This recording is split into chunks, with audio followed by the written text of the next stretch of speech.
지금 여론조사 결과를 보면 아주 묘한 장면이 펼쳐지고 있습니다. 이재명 대통령의 국정운영 긍정평가가 재임 중 최저 수준으로 떨어졌다는 조사 결과가 나왔습니다.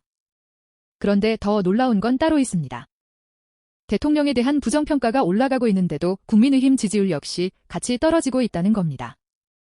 도대체 왜 이런 현상이 나타나는 걸까요? 그리고 보수 지지층은 지금 국민의힘에 무엇을 요구하고 있는 걸까요? 오늘 숫자를 하나씩 뜯어보겠습니다. 먼저 에브리뉴스 의뢰 에브리리서치가 8월 7일부터 8일까지 전국 성인 1,000명을 대상으로 실시한 조사입니다. 이재명 대통령의 국정운영 긍정평가는 41.3%였습니다. 지난 6월 4주차 조사보다 3.2%포인트 하락했습니다. 반대로 부정평가는 56.8%까지 올라갔습니다. 6주 만에 5.7%포인트 상승했습니다. 긍정평가는 최저치, 부정평가는 최고치. 숫자만 놓고 보면 민심의 방향이 어디를 향하고 있는지 상당히 선명하게 드러납니다. 그런데 여기서 보수 지지층이 반드시 주목해야 할 숫자가 하나 더 있습니다. 바로 국민의힘 지지율입니다. 6월 4주차 당시 국민의힘 지지율은 42.1%였습니다. 민주당은 36.7%였습니다.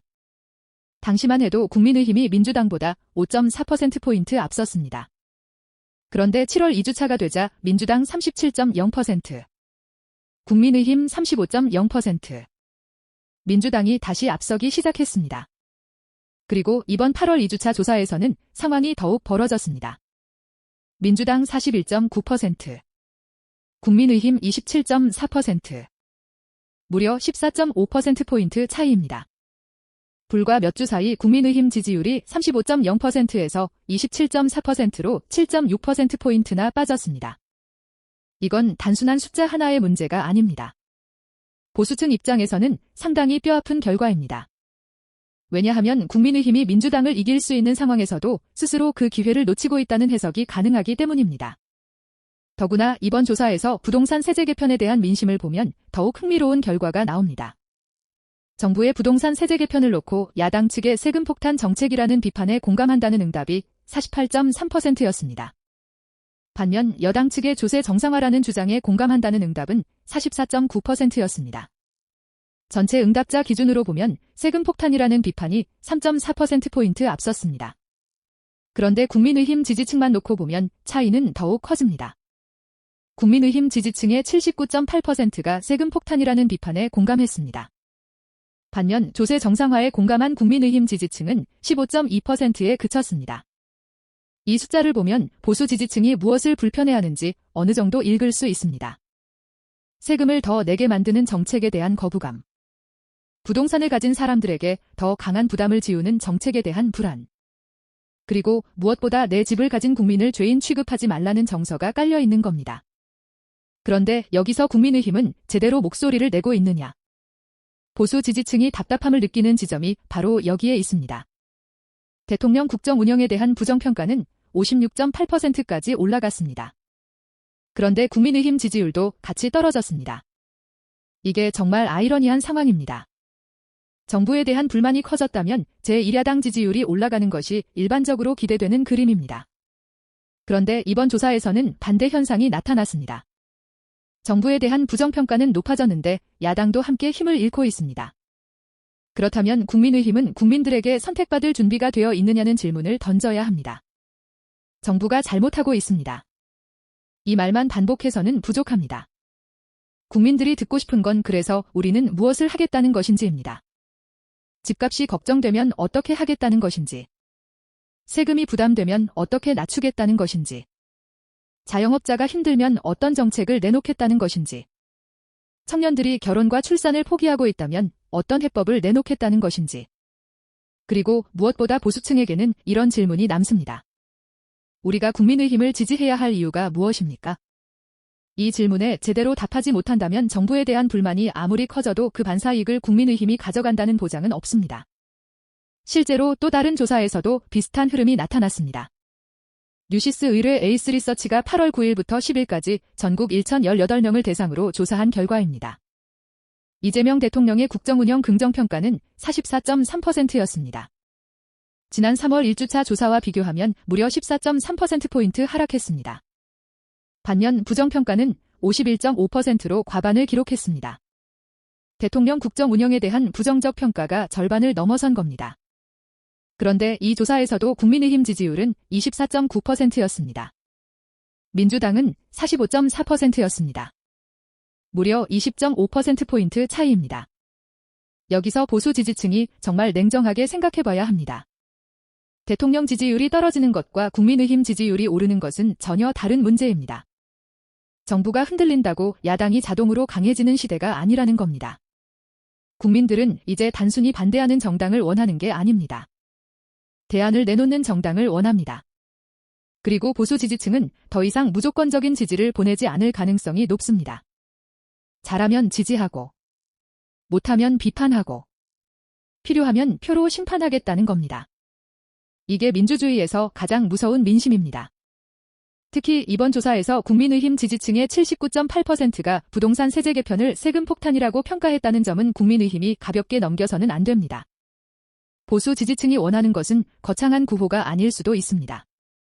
내 집을 지키고 싶다는 것, 열심히 일해서 번 돈을 지키고 싶다는 것, 정부가 내 재산을 함부로 건드리지 않았으면 좋겠다는 것, 그리고 노력해서 얻은 결과가 정책 하나 때문에 하루아침에 흔들리지 않았으면 좋겠다는 것입니다. 이런 민심을 대변하지 못한다면 국민의힘은 계속해서 지지층의 이탈을 경험할 수밖에 없습니다. 더 중요한 건 무당층입니다. 이번 에브리 리서치 조사에서 무당층은 17.1%였습니다. 에이스 리서치 조사에서는 18.0%였습니다. 이 사람들이 움직이면 정치 지형은 순식간에 바뀔 수 있습니다. 결국 승부는 민주당 지지층과 국민의힘 지지층만의 싸움이 아닙니다. 정치를 외면했던 사람들, 양쪽 모두에게 실망한 사람들, 그리고 아직 어느 정당을 선택할지 결정하지 않은 사람들이 누구의 손을 들어주느냐에 달려 있습니다. 그런데 지금 국민의힘이 이 사람들에게 어떤 메시지를 던지고 있는지 냉정하게 돌아봐야 합니다. 민주당이 싫으면 우리를 찍어달라. 이 정도로는 부족합니다. 국민들이 원하는 건 민주당의 반대편에 서 있는 정당이 아닙니다. 민주당보다 더 나은 대한민국의 미래를 보여주는 정당입니다. 정부 정책에 문제가 있다고 생각한다면 정확하게 무엇이 문제인지 말해야 합니다. 그리고 그 대안은 무엇인지 보여줘야 합니다. 부동산 정책이 문제라면 숫자로 설명해야 합니다. 세금이 문제라면 얼마나 줄이겠다는 것인지 말해야 합니다. 경제가 문제라면 어떤 기업을 어떻게 살리고 어떤 규제를 어떻게 바꾸겠다는 것인지 밝혀야 합니다. 말이 아니라 결과를 보여줘야 합니다.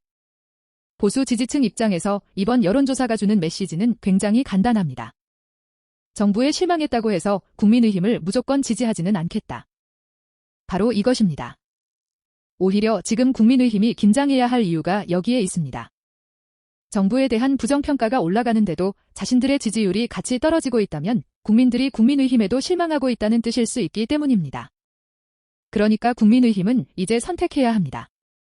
다시 정신을 차릴 것인지, 아니면 국민들이 완전히 등을 돌릴 때까지 서로 자리 싸움만 할 것인지. 보수 지지층이 원하는 건 싸움 잘하는 정치인이 아닙니다. 국민을 대신해서 제대로 싸워주는 정치인입니다.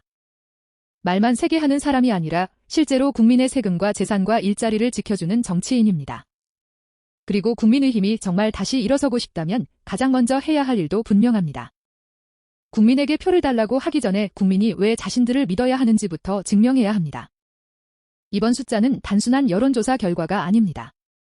대통령에게도 경고음이 울리고 있고 국민의힘에도 동시에 경고음이 울리고 있다는 신호입니다. 특히 국민의힘 지지율이 42.1%에서 27.4%까지 내려왔다는 숫자는 절대로 가볍게 볼 수 없습니다. 14.7%포인트. 이 정도 차이는 정치권에서 그냥 지나칠 수 있는 숫자가 아닙니다. 그리고 보수 지지층이 보내는 메시지는 더욱 분명합니다. 우리 표를 당연하게 생각하지 마라. 국민을 위해 제대로 싸워라. 세금과 부동산 문제에 확실한 목소리를 내라. 그리고 말이 아니라 결과로 증명해라. 결국 정치에서 가장 무서운 것은 여론조사 숫자 자체가 아닙니다. 그 숫자 뒤에 숨어있는 국민들의 실망입니다. 그리고 실망한 국민은 언제든 표를 바꿀 수 있습니다. 정부든 야당이든 마찬가지입니다. 국민의힘이 다시 살아나고 싶다면 이제부터라도 제대로 해야 합니다. 국민의힘이 국민에게 선택받고 싶다면 국민이 듣고 싶은 말을 하는 것이 아니라 국민에게 필요한 일을 해야 합니다. 그리고 보수 지지층 역시 무조건적인 지지가 아니라 냉정하게 평가해야 합니다. 잘하면 밀어주고, 못하면 따끔하게 질책하고, 필요하면 표로 심판하는 것. 그게 바로 유권자가 가진 가장 강력한 권리입니다. 지금 대한민국 정치의 진짜 승부는 이제부터 시작일지도 모릅니다. 이재명 정부의 지지율이 어디까지 내려갈 것인지, 국민의힘은 이탈한 보수층과 중도층을 다시 끌어올 수 있을 것인지, 그리고 민주당의 상승세가 실제 민심의 장기적인 변화로 이어질 것인지, 앞으로 몇 달이 굉장히 중요해질 겁니다. 여러분은 어떻게 생각하십니까? 이재명 정부에 대한 부정평가가 높아지고 있는데도 국민의힘 지지율까지 떨어지는 가장 큰 이유는 무엇이라고 보십니까? 국민의힘이 다시 국민의 선택을 받으려면 무엇부터 바꿔야 한다고 생각하십니까? 댓글로 여러분의 생각을 남겨주시기 바랍니다. 그리고 이런 정치와 민심의 흐름을 숫자로 정확하게 집어보는 콘텐츠가 필요하다면 구독과 좋아요도 부탁드립니다.